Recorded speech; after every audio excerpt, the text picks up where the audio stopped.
Salut à tous, aujourd'hui je vous emmène découvrir l'histoire des Diaolos. Ici, le soleil règne en maître. Il écrase la plaine, c'est un paysage sans surprise. L'horizon est une ligne droite, pourtant des tours brisent cette ligne. Elles sont là, grises et verticales, plantées dans la boue et semblent usées par la pluie. Elles ne sont pas en Europe, mais elles ne semblent pas à leur place non plus. Elles sont ici, plantées dans la boue du Guangdong, dans le sud de la Chine. Autour d'elles, il n'y a que des champs, de l'eau et le silence. Ces bâtiments sont des trésors que l'on nomme Diaolos. Elles ne devraient pas être là, mais il y en a des centaines comme celle-ci, dispersées dans les districts de Kaiping et Taishan. Des forteresses de béton hautes de 5, 7 ou 9 étages. Elles surgissent du paysage sans prévenir. Elles ressemblent à des châteaux médiévaux ou à des décors de théâtre abandonnés. Les hommes qui les ont bâtis avaient peur. Ils ont voulu dresser une frontière verticale entre eux et le monde. Ils ont voulu arrêter le temps, s'élever au-dessus de la terre. Aujourd'hui, la terre est toujours là, les tours aussi, mais les hommes sont partis.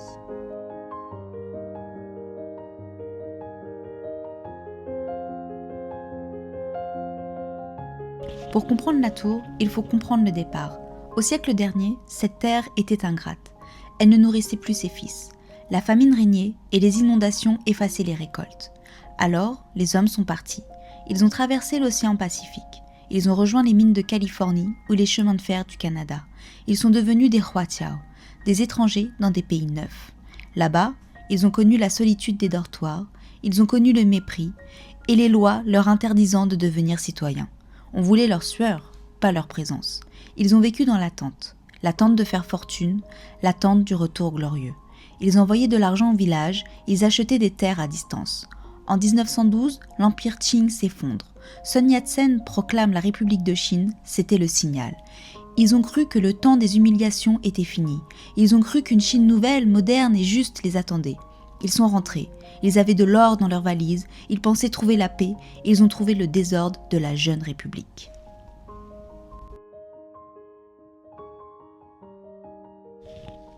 La République était faible, le chaos s'est installé.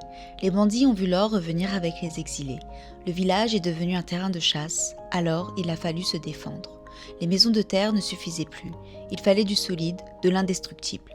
Ils ont choisi le béton armé. Ils ont fait venir l'acier de l'autre bout du monde. Regardez cette tour, c'est une machine de survie. En bas, c'est un bloc aveugle, pas de fenêtre. Impossible d'entrer. Aux étages, les fenêtres sont des boucliers. Elles sont protégées par des volets en acier trempé importés d'Allemagne. Ils sont lourds. Ils sont là pour arrêter les balles. Quand les bandits tiraient, le métal sonnait mais ne cédait pas. Mais le piège mortel est plus haut. Regardez les 4 coins du toit. Ces excroissances qu'on appelle les nids d'hirondelles. Elles surplombent le vide. Leur sol est percé de trous. Si l'ennemi attaquait la porte, on le fusillait à la verticale depuis le ciel. La nuit, des projecteurs balayaient les rizières, les sirènes hurlaient. C'était la guerre moderne au milieu des champs. Pour se protéger de la mort, ces hommes s'étaient emmurés vivants. Ils avaient bâti des châteaux pour leur gloire, mais ils y dormaient comme des prisonniers.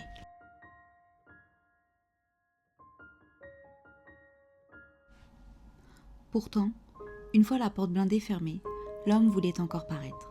Il ne suffisait pas de survivre, il fallait montrer sa réussite. Au sommet de sa forteresse, l'émigré a voulu bâtir un palais. C'est là, tout là-haut, que l'architecture perd la raison. Il a mélangé ses souvenirs, il a superposé la Chine qu'il n'avait jamais quittée et l'Occident qu'il avait traversé. Il a donné aux maçons locaux des cartes postales ramenées d'Europe. « Fais-moi ça », leur dit-il. Et les maçons ont copié, sans règles, sans art. Le résultat est brutal. Une colonnade grecque soutient un toit chinois aux angles relevés. Un dôme byzantin coiffe un bloc de béton armé. C'est un collage. C'est la vanité humaine figée dans la pierre. Ils voulaient être modernes, ils voulaient être traditionnels. Ils ont créé des monstres. Mais ces monstres sont touchants. Ils disent l'effort maladroit des hommes pour assembler 2 mondes qui s'ignorent. L'effort a été vain. La guerre contre le Japon est arrivée en 1937, puis la guerre. Les propriétaires sont repartis, l'exil a recommencé. Aujourd'hui, les tours sont vides. À Majianglong, la forêt les encercle, les racines attaquent les fondations. La nature reprend patiemment ce qu'on lui a pris.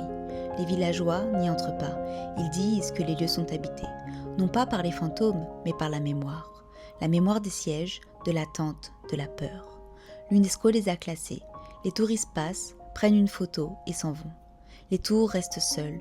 Elles devaient durer 1000 ans, elles n'ont servi qu'une génération. Regardez-les une dernière fois. Elles sont les sentinelles d'un royaume qui n'existe plus. Elles restent debout, dignes et inutiles. Elles ne gardent plus que le vide. Le soleil se couche sur Guangdong.